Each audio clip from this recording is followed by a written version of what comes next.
दोस्तों इंडिया के अंदर टू व्हीलर्स तो हम सब चलाते हैं और उसी के साथ साल दर साल हम खरीदते हैं अलग अलग टू व्हीलर्स को, चाहे वो हो होंडा का एक्टिवा या फिर बजाज की प्लेटिना बाइक। इसके साथ ही दोस्तों आज की इस वीडियो में मैं आपको बताने वाला हूं कि अगर आप एक टू व्हीलर को खरीदना चाहते हैं या फिर परचेस करना चाहते हैं तो आपको किन टेक्निकल स्पेसिफिकेशंस के बारे में ध्यान रखना चाहिए कंफर्ट और माइलेज के बाद। दोस्तों मैं हूँ आशीष, आप देख रहे हैं मेरे यूट्यूब चैनल एडिनो टेक्निको। तो चलिए शुरू करते हैं।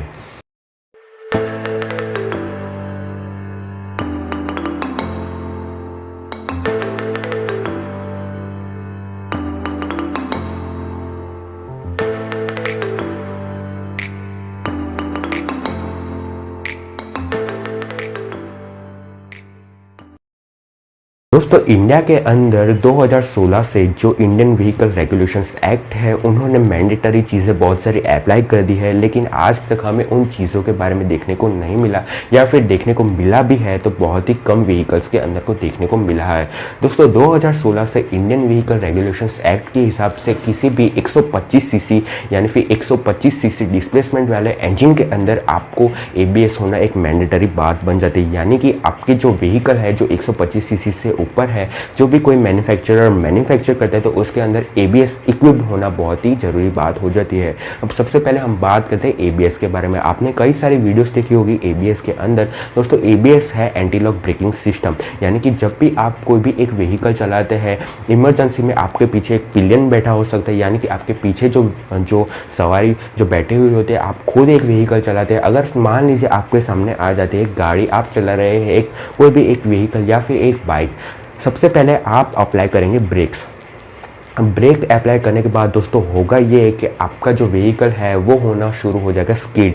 दोस्तों ये बात हो जाती है कंपलसरी स्किड होने की या फिर मैंडेटरी, क्योंकि आपके व्हीकल के अंदर ABS इक्विप नहीं है। होगा ये कि आपके दोनों टायर या फिर कोई भी एक टायर यानी कि फ्रंट और रियर टायर में से कोई भी एक टायर हो जाएगा लॉक, और उसके बाद होगा ये कि आपका व्हीकल हो जाएगा स्किड। और स्किड होने के बाद आपको अंजाम मालूम है, आपका एक सीरियस एक्सीडेंट हो सकता है, एक व्हीकल सीरियस एक्सीडेंट प्रोन जो एरिया है उसमें घुस सकता है या फिर आपकी डेथ भी हो सकती है। इसके लिए दोस्तों इंडिया में इंडियन रेगुलेशंस एक्ट के व्हीकल रेगुलेशन एक्ट के हिसाब से गवर्नमेंट ने मैंडेटरी किया है 2016 से व्हीकल को ABS के साथ इक्विप के लिए। गवर्नमेंट ने मैन्युफैक्चरर्स को एक टाइम लिमिट दी है कि मार्च 31 2019 तक अगर उन्होंने ABS इक्विप नहीं किया है तो वो मॉडल को कैंसिल कर दिया जाएगा। अब सबसे पहले बात करते हैं हम जब व्हीकल खरीदने जाते हैं तब की।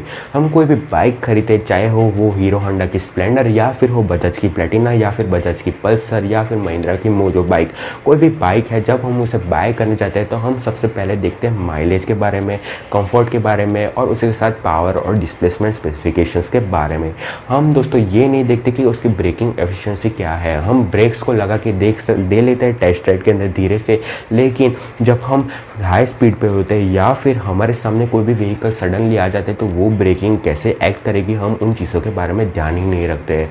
जब हम बाइक को बाय करने जाते हैं तो हम देखते हैं डिफरेंस 4 से 5 हज़ार का, लेकिन हम ये डिफरेंस नहीं देख पाते कि उसके अंदर ब्रेकिंग सिस्टम कैसी है। हम देखते हैं कि 100 की एवरेज या फिर माइलेज बाइक दे रही है, लेकिन हम वो नहीं देखते कि बाइक जो 75 की जो माइलेज दे रही है वो इक्विप्ड है CBS यानी कि कॉम्बी ब्रेक सिस्टम या फिर ABS यानी कि एंटी लॉक ब्रेकिंग सिस्टम से। हम बाय करते हैं वही 100 kmpl वाली बाइक को, और उसी साथ ही उसके अंदर आपको मिलते हैं घटिया मटेरियल, घटिया फैक्टर ऑफ सेफ्टी, और हम बाय कर लेते हैं उस व्हीकल्स को।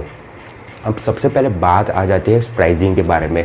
आपको कोई भी ऐसी जो बाइक है जो 100 kmpl तक की एवरेज देगी वो मिल जाएगी आपको 40 से 45 हज़ार के नीचे, और जो बाइक CBS यानी कि कॉम्बी ब्रेक सिस्टम से इक्विप्ड है वो आपको मिलेगी 60 हज़ार के अंदर। आपको 15 हज़ार रुपये ज़्यादा देने पड़ते हैं CBS सिस्टम के लिए, लेकिन उसके साथ ही दोस्तों यहाँ पर आपको एक बेटर सेफ्टी मिल जाती है। कई सारे व्हीकल मैन्युफैक्चरर्स ऐसे होते हैं जो टेक्निकल स्पेसिफिकेशंस के बारे में ध्यान ही नहीं देते।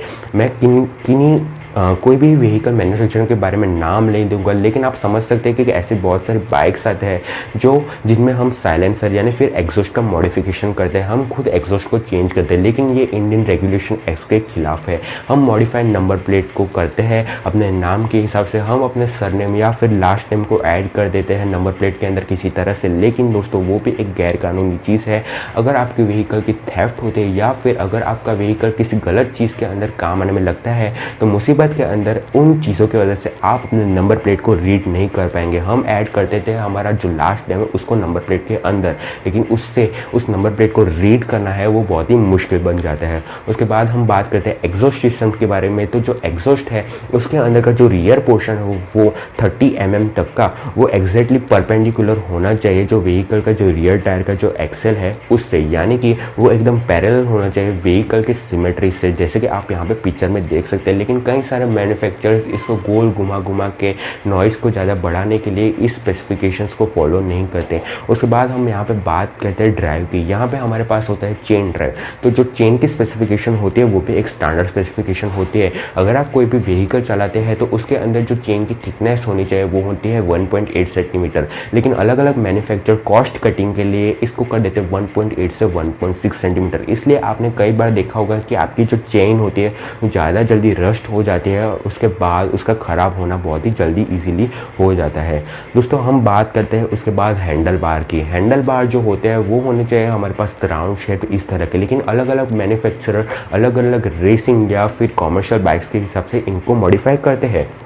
लेकिन इसके साथ ही जो अंदर के जो मेन कंपोनेंट्स होते हैं वो सेम होने चाहिए। लेकिन आज तक मैंने ये पाया है कि बहुत सारे मैन्युफैक्चरर्स ऐसे हैं जो इन टेक्निकल स्पेसिफिकेशंस को फॉलो नहीं करते, यानी कि कॉस्ट कटिंग के लिए व्हीकल्स जो है उनके अंदर की जो फैक्टर ऑफ सेफ्टी है उन्हें कम किया जाता है। उसके बाद हम जब बात करते हैं ब्रेकिंग की तो हम सब तो ब्रेकिंग के बारे में ध्यान रखते नहीं और व्हीकल को ऐसे ही खरीद लेते हैं। तो दोस्तों मैंने ये वीडियो बनाई है आपको ये बताने के लिए, अगर आप कोई भी व्हीकल खरीदते हैं तो उसके अंदर सबसे पहले आप ये देख लीजिए कि कॉम्बी ब्रेक सिस्टम है ये नहीं। Combi brake system currently provide करता है होंडा के एक्टिवा डियो या फिर टीवीएस के जुपिटर के अंदर। तो आप पहले ये देख लीजिए अंदर कॉम्बी ब्रेक सिस्टम है या नहीं। आप सीधे साधे वो ड्रम ब्रेक वाली व्हीकल्स ना खरीद दीजिए जिसके अंदर डिस्क ब्रेक तक भी नहीं आती, क्योंकि जो ड्रम ब्रेक है वो इतनी सेफ नहीं है। उसमें बस एक रबर का बुश होता है जो उसके ड्रम के साथ अटैच हो जाता है और वो स्किड प्रोन है, यानी कि अगर आप इस व्हीकल को इमरजेंसी के अंदर कभी भी ब्रेकिंग करेंगे तो ये अच्छी तरह से रुक नहीं पाएगा और आपका एक सीरियस एक्सीडेंट हो सकता है।